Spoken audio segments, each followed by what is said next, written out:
Hello, my name is Michaela O'Connor Abrams, founder of Mocha Plus. Welcome to our Collective Conscience series. We created this series for you to bring together great minds from around the world on myriad topics that we hope will expand your mind, will challenge your current beliefs, and give you an opportunity to be inspired with every video. Enjoy. Good evening and welcome to Collective Conscience on Zoom, our 23rd Collective Conscience on Zoom. I'm Shelley Tatum Kieran, partner at Mocha Plus, and we're just thrilled to have you here and so excited that Dr. Armstrong is joining us. You're in for a treat. I'll turn it over to Michaela. Thank you so much, Shelley. Hard to believe that we have been together, and many of you every week for 23 weeks. So it's wonderful. And what better time of year than to be speaking with the president of one of the most respected state universities in the nation. Jeff, thank you so very much for joining us. We are really thrilled to have you. By way of introduction, really, of the two of us and how we met, I am a graduate of Cal Poly. I had the good sense to leave UCLA after my sophomore year and go to the university best known for learn by doing and turning out working journalists, which I did parlay that into what became my career. And then had the honor and still do of being on the President's Advisory Council, which is when I got to know Dr. Armstrong and feel so enlightened, understanding of our system in a way I had never before and wouldn't have through any other source. So, welcome, Jeff. Thank you. Thank you so much for spending your time with us, and thank you for putting up that gorgeous picture of Cal Poly behind you. Well, thanks, Michaela. It's great to be here and welcome everybody that's online. I see some familiar faces and names. Speaking of journalism, I see Mary Glick, and so good to see many people out there. Look forward to the interaction tonight, Michaela. Thank you very much. Well, you know, your job is one of the most important jobs there is, in my opinion, running a university, shaping the minds and opportunities of our youth and our young adults to go forward and help change the world in more ways than one. Needless to say, your job is even harder right now, and you'd probably say, I think that's a dramatic understatement, navigating the shaping of education in a COVID world. But I will leave a lot of what are you doing specifically to some Q&A, because what I would like to do tonight, Jeff, is really focus on the fact that COVID was really an accelerator, if you will. It was the impetus for the disruption that has been discussed and in motion in some form at universities across the United States. And I fondly remember being a part of those discussions in dinners that Cal Poly hosted downtown San Francisco about that and what are going to be the needs of our students, of our young adults going forward. And here we are now, and it's, you know, time is of the essence, shall we say. So where I thought we'd start is your background, of course, comes before Cal Poly, NC State, Purdue, Michigan State. You have been an instructor, been highly awarded for your talent, and then led departments, and then of course came to Cal Poly in 2011 to be the president. And as I will remind you of your own quote, not only to continue to champion learn by doing, but to bring diversity and inclusion in a much grander way to this university. And that was almost 11 years ago. So you were prescient. Your efforts absolutely have changed a great deal of the composition of Cal Poly. And I know you think we have a lot of work to do, and so does everyone, right? All universities do. So let's go to what were those disruptors pre-COVID? How were you thinking about shaping the university experience for the students of the future, and what might be the three things you thought were the most important in disrupting the current systems in order to bring about that change? Well, thanks, Michaela. Well, first, I want to start with diversity, equity, and inclusion. When I interviewed for Cal Poly in 2010 and then started in 2011, again, we looked at the data and it was clear, it's still true today. Cal Poly is the least diverse public university in California. We're way more diverse than a lot of other public institutions in the United States, but that's not our barometer. Learn by doing is not complete unless we really have diversity, equity, and inclusion. So we also learned that Cal Poly, one of the data points, and it's never one thing, but many factors, but a big issue for us is that we also had the most expensive cost of attendance after accounting for financial aid. So Cal Poly is a relative bargain for many individuals with, tuition and fees a little under $10,000 for the year. Total cost of attendance about $28,000. But if you look at students that are in Pell Grant or above Pell and receiving some state grants, we don't have the support for the fees that we've added over the years. So we've done several things. One, we've created Cal Poly Scholars, which you've heard us talk about that in the boards that you're on. And we've had amazing donors step up, and we also charge more to our out-of-state students, and we're growing that dramatically. That will allow us to continue to increase our Hispanic Latino population. That is done in a Prop 209 compliant way because we're providing scholarships for California's students that are economically disadvantaged. So that is a real piece of it. I don't want to get into the weeds of Prop 209 or Prop 16. I just would ask all of you to look at that and, vote what you believe is important. But that is something that's on the ballot in November that if Prop 209 were to be voted out of existence, it would have a big impact. We're also working on our climate. We've had a couple of climate surveys. Got an amazing interim VP for diversity and inclusion, Denise Isom. So we have so many things going there. The other aspect of disruption has been virtual. I know we were talking earlier about MOOCs and what role they played. A lot of the MOOCs are massively open online courses. Many people who signed up for the MOOCs in the early years already had degrees. So there's some disruption there, but clearly COVID has pushed us into, yes, all lectures at Cal Poly this fall will be virtual without exception. We have just about 11% of our courses that are what the faculty chose that absolutely can't be taught virtually. There's some music, performing classes, and chemistry lab, and engineering, and agriculture, architecture, the things you would think. So if you think about Cal Poly and our Learn by Doing, we're a destination campus. Most of our students come more than 100 miles away.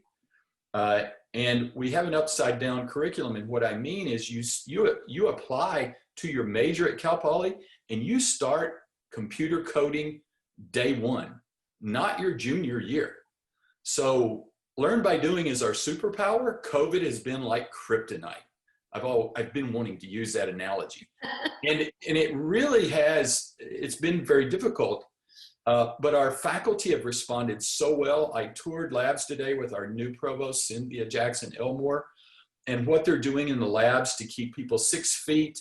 One of our epidemiological experts says for COVID, the safest place in San Luis Obispo this fall is going to be in a class at Cal Poly. Now, there are concerns, speaking of COVID, especially with behavior off campus, and I'm sure I'll get some questions about that. But what COVID, back to your point about education in the future, is COVID has really shown us that we can push forward. We had, through our Center for Teaching and Learning and Technology, been pushing, flipping the classroom, online courses for a Learn by Doing institution, not to become an online institution, but before COVID, to enhance Learn by Doing, to make it even better. And now with COVID, I think we're going to see some amazing things happen. I believe 100 years from now, there'll still be the Michaela Abrams showing up, the students showing up in the future to learn how to be an adult, to spend those first 2 years on campus and really socialize and acclimate. But they may not need to be there 4 years. They maybe can spend 2 years, go do internships, take courses virtually, come back to Cal Poly for a quarter, take 2 more quarters and work, finish their degree in 4 years with 2 years of work experience. Or maybe in journalism, they can finish it in 3 years by taking those virtual courses and going to a more year-round schedule, because the in-person facilities are expensive. So we've also learned, let's make maximum use of those expensive facilities that are required. I mean, we have an amazing lab in the College of Liberal Arts that one of our donors funded, that provides the media and the journalism experience for students. That is a definite learn by doing experience, but there's so many things we could do virtually. I think for some institutions, it's going to be extremely disruptive. Cal Poly is we're in a very special place because of the quality of our programs, the quality of our graduates, and the learn by doing and being that first-time freshman and transfer destination campus. I think it's going to be very disruptive for a lot of universities, because there's some universities that have been struggling with enrollment. We're fortunate that we still have strong enrollment, on top of costs related to COVID, on top of state reductions in the budget. So this is an extremely difficult time. I am as worried as I've been in my entire career about what we're doing on a day-to-day basis, but I'm also as optimistic as ever about the future. You can see why I'm about to split in two because of those perplexing emotions and worries. It's just an extremely unusual time. You can't state it higher, because the first and foremost, we have to care, and we do care about health and safety. That's one thing I want to say, make sure everybody knows. Anyone who wants to be 100% virtual, any faculty member, any student, we've encouraged them, be 100% virtual, make sure that we take care of those that are most vulnerable. So Jeff, I want to go to a business model question then, because part of the disruption of the university system in general in the United States has been based on a decades-old model and not so much at Cal Poly, frankly, but since you've been at NC State and Purdue and Michigan State, you're not unfamiliar with the fact that there's been a great deal of modeling around research, with TAs teaching the classes, professors encouraged to publish, research being the profit center. And while that isn't true for Cal Poly, it is true for hundreds of universities. And with what is happening online and the changing environment and the number of students questioning whether or not they have to actually go back right now, it is possible, and it was actually posited in a New York Times article in June, that while bricks and mortar in our universities will never go away, it will be forever changed. And I'm wondering what you think as it regards Cal Poly and thinking about your capital raise and all that is being done around the actual infrastructure. Does this change that vision and mission for you and the team that is responsible for that? I think the writer of that article is absolutely correct. It's, and as you said in the opening comments, COVID has speeded up some disruptions that were occurring. We had already spent some considerable time looking at being more of a year-round campus. We're a quarter campus, so we start classes about the middle of September and we go to the middle of June, and there's less activity during that summer quarter. So we have been looking before COVID to make better use of our facilities. Our architecture program has been doing that in an interesting way. It's a 5-year program, and the 4th year is off campus. And one of the reasons they started that at Cal Poly, I say they because it was way before my time, is to make better use of facilities. So we are really dependent on place And we also know that students do better if they live on campus. We require first-year students to live on campus. We're transitioning second-year students to live on campus. And it's especially important if you think about an economically disadvantaged student in the College of Science and Math or the College of Engineering. All our majors are tough and they require excellence. But these two groups of majors are stressful in a positive way, but also push the students. Those students that are economically disadvantaged and live on campus only 1 year versus 2 years, their retention at the junior year is significantly impacted. So again, from a Cal Poly perspective, we're also seeing that there are groups of our employees that will probably stay remote.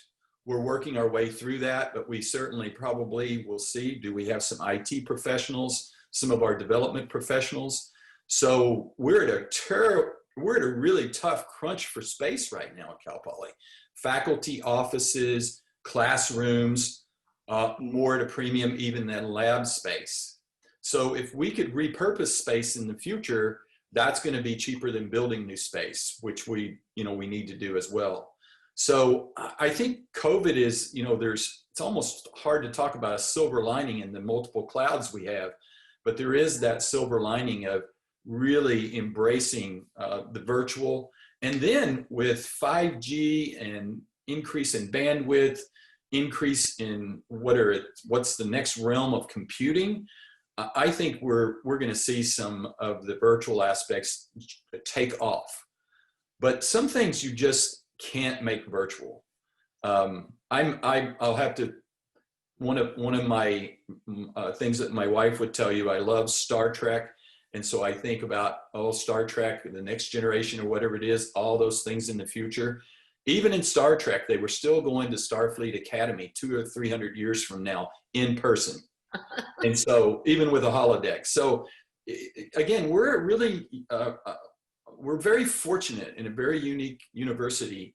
And that's why we were compelled to, again, use with our experts advising us to be able to deliver these in-person classes and have students, a reduced number of students on campus and do it safely as possible. We can't get to zero risk. That's not possible. Right. And I think your town hall on Friday for the community and everybody was very thorough about that with the county health expert and the epidemiologist. So explaining what the realities are for students returning and for parents who are worried about students returning and what would be that effect. I wanted, you've underscored a number of unique aspects of Cal Poly, the geography, the number of opportunities people have to be on campus and the richness of the environment and the majors and learn by doing. But I want to go back to economics a little bit more because when I was going to Cal Poly, the state paid 80% of the tuition and the student was responsible for about 20. And I was to understand that now is really flipped and maybe not to 80% the student and 20% the state, but certainly the student and families are responsible for the majority of that. And given how unique the Cal Poly environment is and the number of working engineers and journalists and business people that you're turning out and being employed by Silicon Valley, I'm wondering if it ever occurred to you to lead into privatization. We greatly benefit from being part of the California State University system, especially at a time like we're living through now, with the collective wisdom, with the ability to work with the system as we're going to deal with some financial situations with housing and dining and other situations. I do think there's some opportunities for us to be creative, but staying within that public university realm, because it'd be very difficult to purchase all those buildings that the state has built for us. And we do want to continue to have the state continue to support us with facilities. We have a $120+ million building under construction right now, and that wouldn't have happened without our donors, which is majority donor funded. three colleges: College of Science and Math, College of Ag, Food and Environmental Sciences, and the College of Liberal Arts. But it would not have happened without the CSU or the state contributing. When I arrived, all of the bonding for buildings was held at the state, and Governor Brown transitioned that to the CSU, which basically is turning over the mortgage, and they actually provided some additional funding. That was a positive move. So a specialized building that we're building that I just referenced, which will have some classrooms and offices, which the CSU and Cal Poly is helping fund. The donors are providing the Learn by Doing research space, again, for those three colleges.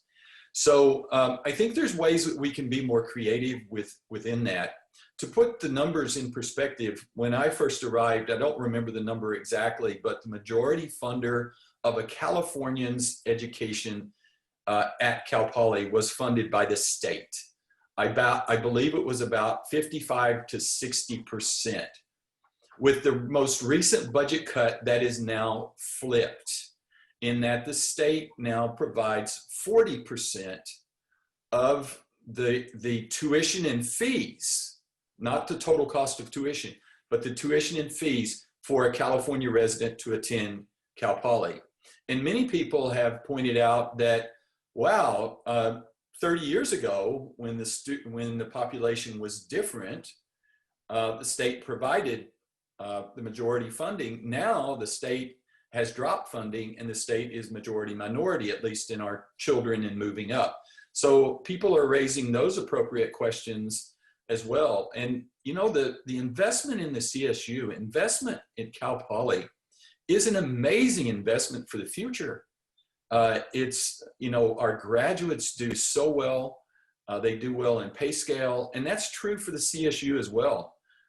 Over 3 million alumni out of the CSU, and you look at the majors, all of our majors, our graduates do wonderfully well, present company included, of course. Thank you very much. Appreciate it. Well, I want to take it to what else is possible then, because and it seems we certainly agree that COVID has been that accelerator of what has already been a changing university environment.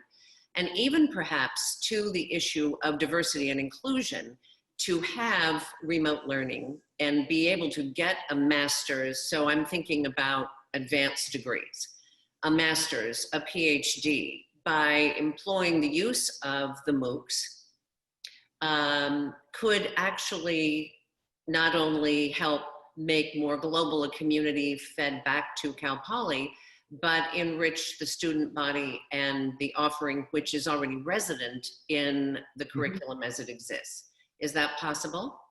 Oh, absolutely. And we already had some online programs coming in, and some at the master's level, and some mini courses at the undergraduate level, and it's going to grow. And with COVID, it's going to grow even larger. But let me give you an example. Let me use undergraduate example on how I think this could work so well. But let me share a success story. Our entire summer, which we run on SelfSupport, it's not supported by state dollars. So what we did this summer, because students were reeling, I mean, students that never even thought about financial aid were reeling because their parents had lost their jobs. And so we had 100% of the courses online this summer. We lowered the cost down considerably of what we had done in the past during the summer in person. And we had a 30-year record in number of students taking online courses. 6,100 students, unique students, took courses. Either we had 2 5-week sessions, an 8-week session, a 10-week session. There was something there for everyone. We also were able to put $1.5 million into financial aid in this self-support model for students. So we had significant number of economically disadvantaged students that took 2 courses this summer at no cost, and they were taking them from home or wherever they may be. So think about it in the future, whether it's a journalism student or an engineering student, that they decide, I'm going to do this internship.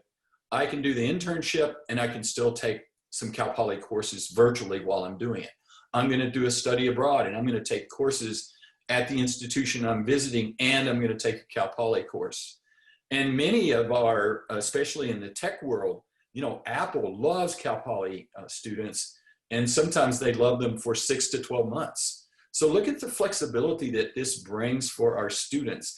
It also provides an opportunity. This self-support faculty are on you know, this academic year appointment.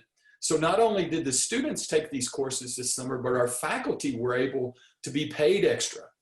And one of my, you know, my two long-term concerns about the university really, and I can add a third, but this is, I've been answering this the same way before COVID. You know, and they're all important: diversity, equity, and inclusion. We talked about that earlier. And the pay of our faculty and staff, especially our faculty, where we live, and the cost of living, and maintaining the quality of the amazing students that come. That's long-term. And then three, if you need a third, is the creative funding to do all that. Right. And so you put that together, and you add now this virtual, and think about year-round and making better use of our facilities, having to spend less on capital projects in the future because of year-round and because of virtual. There was an article, I didn't read it in detail, but in an architectural article that was out a few weeks ago or a couple of months ago. I'm in COVID time. I can't tell time anymore. And it basically said all the 80% of the buildings that we'll need in 2050 have already been built. Something like that. I may mess up the details there, but university presidents know enough to be dangerous about a lot of subjects. So keep that in mind. So I think it's really transformational. We'd also done some things heading into COVID that I'm glad we had done. We had a decision about 3 years ago, were we going to replace our data center, which was, well, been around for a long time. Were we going to spend $15 or $20 million doing that, or were we going to go to the cloud? So we're all in with, it happens to be for us, AWS. We increased the bandwidth to our campus dramatically. And so I can't imagine us getting through last spring and this summer where we are now if we hadn't done those things. We'd also done a pretty amazing data-driven marketing and branding study, and our out-of-state enrollment, which, you know, we keep it around 15–16% because we want to serve supermajority of California students. We don't want that to run out of control, is strong. I mean, we had an increase in yield this year with COVID and with charging more. And that demand is because of the quality and the faculty and the alumni, but it's also because of that type of work that we were doing as well. Yeah. So we were very fortunate to have, you know, several of those types of things done in advance. We didn't know we were preparing for COVID, but we were. Well, there's another, I think of it as being incredibly important to the goal of the learn by doing and turning out working professionals out of each major. And that is your Center for Innovation and Entrepreneurship. It happens that actually 2 of your master's students out of your architecture school are on tonight with us. I have the pleasure and honor of mentoring them, and they've come up with, in my opinion, an incredible business model for the world of architecture and design and consumers in that world. And so they have an opportunity now, and they're pitching, right, to get their seed funding and start their businesses.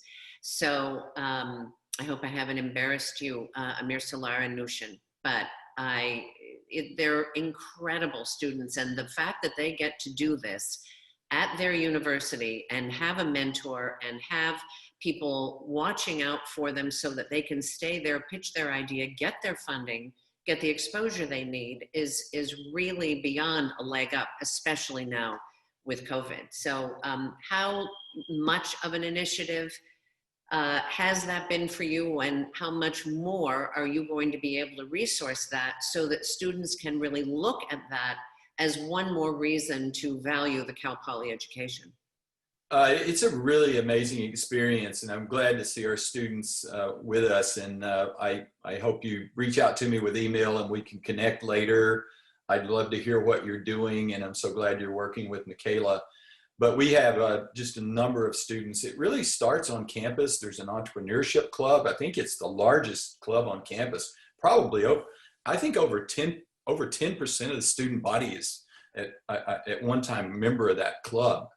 And they have an elevator pitch competition. There's activities to learn about business plans. And then they move their way through the hot house, which is actually downtown on Higuera Street. And it's just a lot of amazing activity. And the funding comes from the university, but it also comes from our donors. It comes from the community, comes from the county. And it's also at a time where we've been working to push economic development in our region. We've been talking about growing good head of household jobs in San Luis Obispo area with a focus on diversity and inclusion and sustainability. And so getting these startups to stay in the area is part of our strategy. Now after COVID, we can think about these virtual workers that, oh, I'm working for fill in the blank company and I can live anywhere I want. Well, come to San Luis Obispo, live downtown, live in San Luis Obispo, be close to the university. There's huge opportunities, and we would love to attract companies. Amazon is in downtown San Luis Obispo. AWS is starting there. There's also a big push and an effort, an organization called REACH that's brought the region together, and space with Vandenberg Air Force Base, both commercial and defense. That is a real opportunity to grow jobs, but it's, many students, it's their dream to stay in San Luis Obispo, and what a better way to start a company and just take off. That's so exciting. I'm glad you had Emma Solar and Nusha on with tonight. So congratulations to both of you. Yeah, it's exciting. I wish that had existed, but at the time, my offer was to be a reporter for the Telegram Tribune for $15,000 a year, and I hope you understand why I had to leave. So what I'd like to do, Jeff, is we have a fair amount of questions, and I'd like to open it up to our collective conscience community.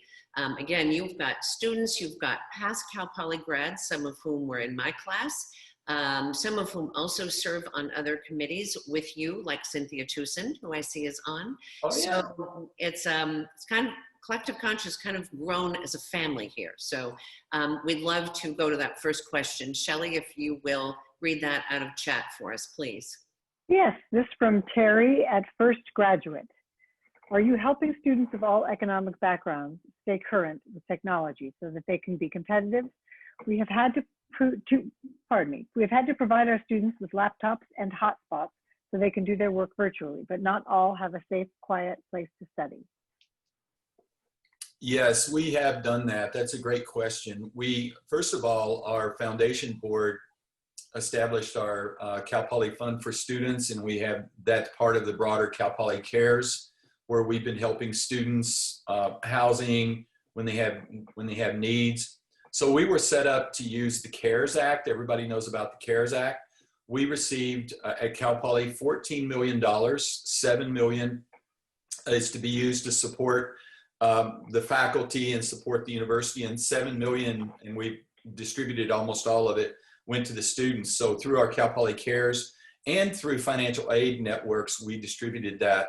We've also had literally student affairs personnel call students. They literally called thousands of students in the spring to find out where they were, what they needed. We sent hotspots. We've provided technology. The Cal Poly scholars get technology as part of their scholarship. So that's a great question, and we're working hard to make sure. And then the AWS helps us because we can then have virtual computer labs. So if you have a device and you need to do computing in X, Y, or Z, you don't have to go to a computer lab. You can do it on your device. So that is really important. It's also connected with Cal Poly being a destination campus. We did not shut down during COVID. During the spring, we said, if you need to stay on campus, we're there for you. And we had many students and we had parents in areas of the state say, please don't close the residence hall because I don't want my student to come home because we have a tremendous amount of COVID in this area. And there's also many issues of bandwidth across the CSU as they've gotten back into semester classes. And the CSU is allowing and pushing, even though you have to be careful opening some computer labs, because you can't be successful if you don't have the technology. So the digital divide works in many different ways, and that's why we want to have our freshmen, if they are comfortable, to come to campus, but if they want to defer their housing, they can be home, but we want to make sure if you're home that you are connected. So what a great question, and we're really working hard. I could go on, but I'll stop there. Okay, Shelley. Okay, this next one is from the inner circle. Taylor Abrams asks, question for later, what advice do you have for recent college graduates? I'm sorry. What advice do you have for recent college graduates within the COVID-19 era? And what advice do you have for students who are now faced with all online courses? What does the future look like within education due to COVID-19? Well, I think we talked a bit about that earlier, but I think it's, I go back to my, I was a first generation student. My dad didn't finish high school, but he always, your values and working hard. And regardless of what's going on, working hard, sticking with your values, making sure those values are solid, and learning from other people will serve you right, COVID or no COVID. And it's an opportunity. COVID presents some opportunities, and there are going to be companies come up through our CIE that are going to had their ideas sparked by something COVID. And there's even in sometimes tragedy, there's opportunities. So I do think there's going to be some equilibration on what amount of teleworking versus what amount of in-person. There's going to be a lot more teleworking than we thought. There's going to be a lot more virtual than we thought. What's that balance going to be? And it's also going to depend on the particular student. And so, for this age that have grown up swiping the screen, you're in a wonderful time to learn and to push forward. So I think many of the things we already talked about, what's going to happen with education, I don't have a crystal ball, but there's certainly disruption. Virtual is going to be part of it, and technology is going to really push, but it's not going to eliminate the need for those social and personal interactions and networking. That is so important. Okay. Okay. This one from Kevin.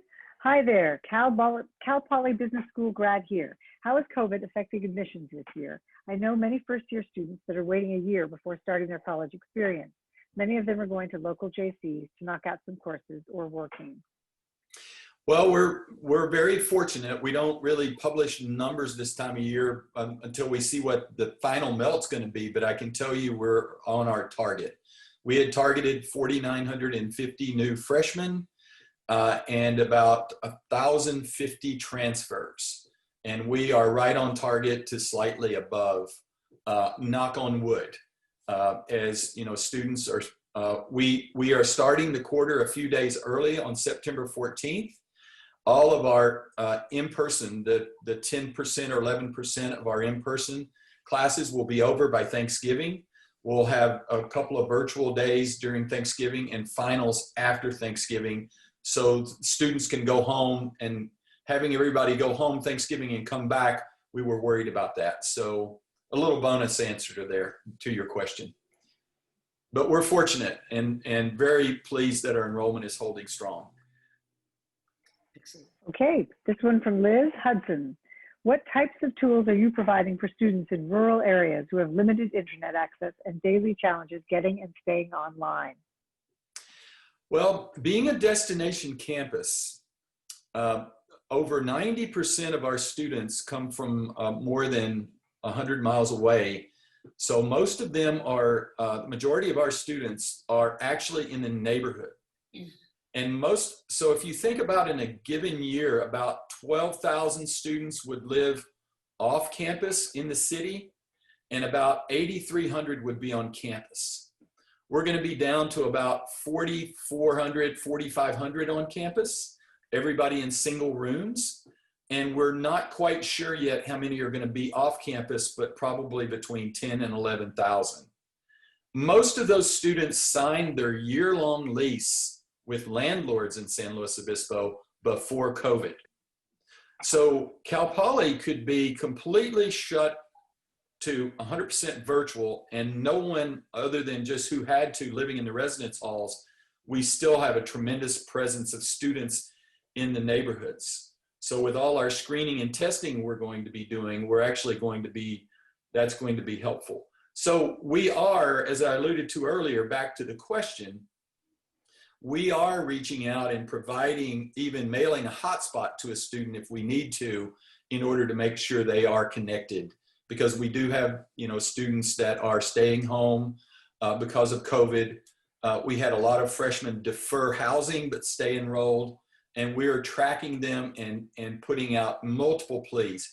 Contact the Mustang Success Center if you have problems with connectivity. And so we're tackling those every chance that we learn where a student has an issue. That's, again, a great question. From Cynthia, are you anticipating applications for next year to be down? What about at the UCs and timeline? We have had, the last 2 years, we had a little bit of a softening of applicants, but we still have over 67,000 applicants. And all of our majors, we have way more qualified applicants than we can take. This year, we turned away over 11,500 students with a 4.0 or higher. And so our demand is really strong, and I suspect it'll stay strong for the UCs. But we don't take anything for granted, and we continue to work and build our pipeline and continue to reach out and growing our financial aid. Because again, back to the point of our Cal Poly scholars, we found that the yield on our economically disadvantaged students was lower because we did not have the financial aid package. That even though we're sticker price, we're way less expensive than a UC. But if you look at cost of attendance after aid, not loans, we're more expensive than the UCs. That's why financial aid and donors have helped us. And the funding that we're putting toward that is really important. And so it's not just about enrollment for us, but it's better serving the demographics of California. That's important to us as well. And so then Amy's asking, what about student deferrals? How will that impact next year's application and admission process and timeline? We have not had significant melt or deferrals. We've had students defer their housing obligation, but we have not had significant numbers of students say, I'm deferring and leaving and not attending Cal Poly. So we have not experienced the same situation that other universities are experiencing. Some other universities are experiencing. And I have a question, Jeff.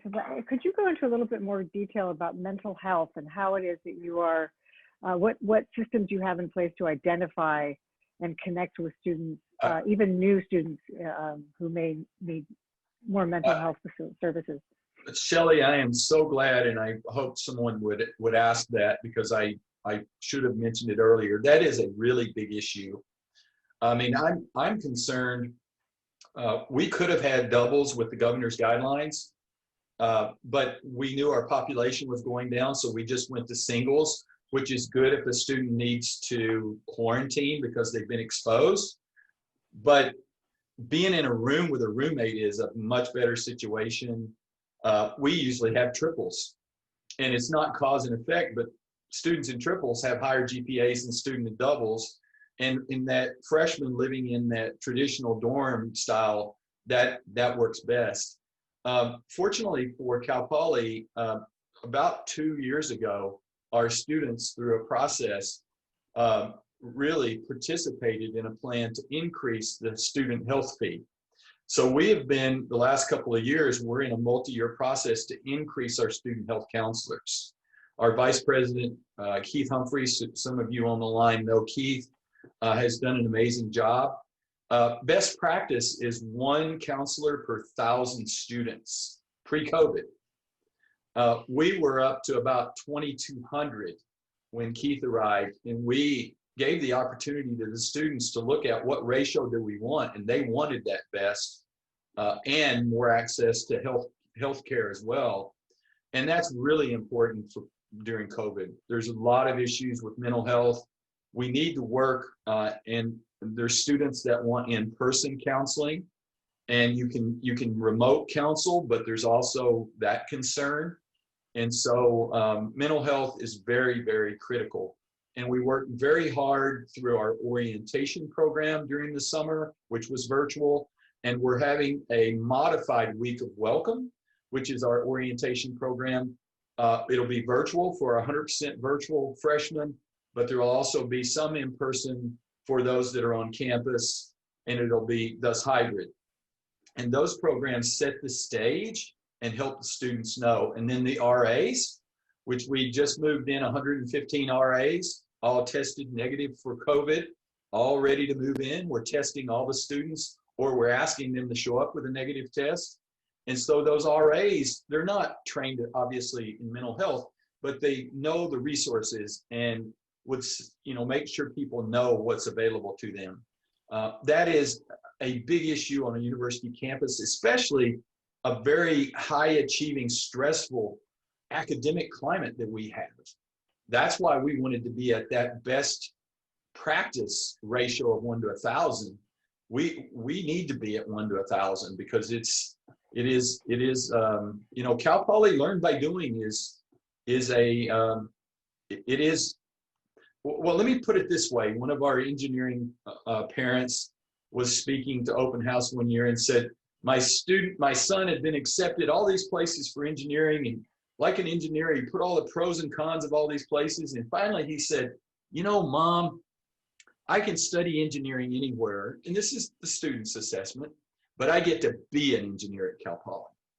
So that Learn by Doing is really solid. But mental health, I so appreciate you asking that, because it's hard to be successful when a student is dealing with a mental health issue. And our students also work to, buck the stigma that it's okay. And we've had multiple student leaders over the past few years speak openly about their issues and letting people know that, hey, I went to counseling. It's okay to go to counseling. And you can do it discreetly, just like you can go to the food bank discreetly. You can get help discreetly. People want to be, and they should have their privacy protected. Well, thank you. That sounds like a very solid foundation. Anita asks, how are the faculty adjusting to mostly virtual? Have their teaching methods changed, and what new things are they trying? Innovations in teaching. Are there innovations in teaching? Oh, it's amazing. Last spring, when we had to, because we're on quarters, we almost made it through the winter quarter, but the school system shut down and we had to go to virtual finals. We then had spring break and we took an extra week. So our faculty had 2 weeks to move to virtual. And we lost maybe 2 engineering classes out of the entire offering last spring. The faculty were amazing. They were going into labs and filming the experiments and doing other things. And we're compiling a lot of those success stories. But right now, everybody's so busy working to either prepare for, the 10%, or I think about 15% of the faculty will participate in person. And we put on a lot of workshops this summer. We put on workshops last year during that 2-week. And fortunately, we had our Center for Teaching, Learning, and Technology that had been geared up. And I don't know how many faculty went through workshops this summer on just, someone that had already been flipping the classroom to someone who hadn't even thought about virtual before. And again, the faculty and staff, they're stressed, they're tired, they're working hard. And just like all of us, we're dealing with COVID. And while we love Zoom, we would so much love to be in a room full of people. I'd much rather be looking at your faces. Zoom is okay, but they're just like everybody else. I really worry about them. And then we've got some areas where we only have one person deep. I only have one director of our health center. I only have one person doing X, Y, or Z, and it is a very challenging time. But fortunately, while we've had cases, we've been fortunate. I know, faculty members that have lost loved ones, and that's very tragic. So I hope each and every one on the call today is healthy and safe. And I'm certainly sorry for anyone who's lost someone during this virus. It's a very concerning and worrying situation.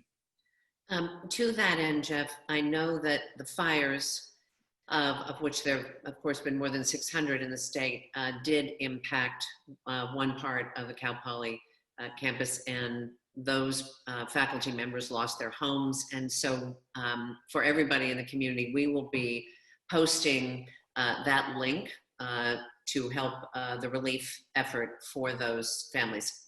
And you will find that on mocaplussf.com, as well as here in chat. You'll get that link. Shelley, if you wouldn't mind making sure, and Ellie, to post that.